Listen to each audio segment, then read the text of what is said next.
cheklangan, resurslar cheklangan ekan. Mavzuni mustahkamlab olamiz. Keling.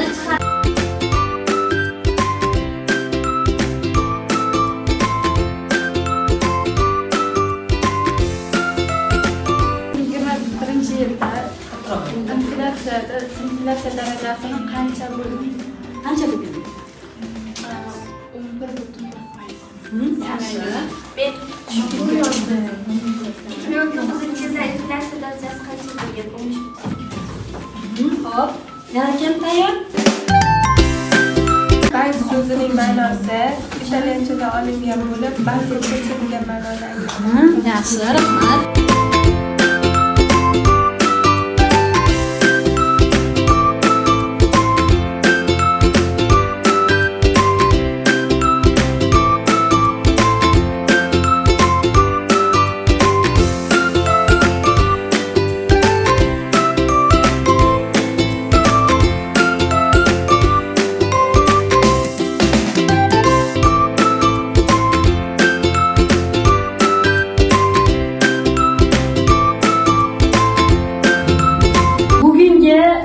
Banklardan kredit olish tartibi mavzuyimiz bo'yicha mana shu o'quvchilarimizni a'lo 5 bahosi bilan baholadik.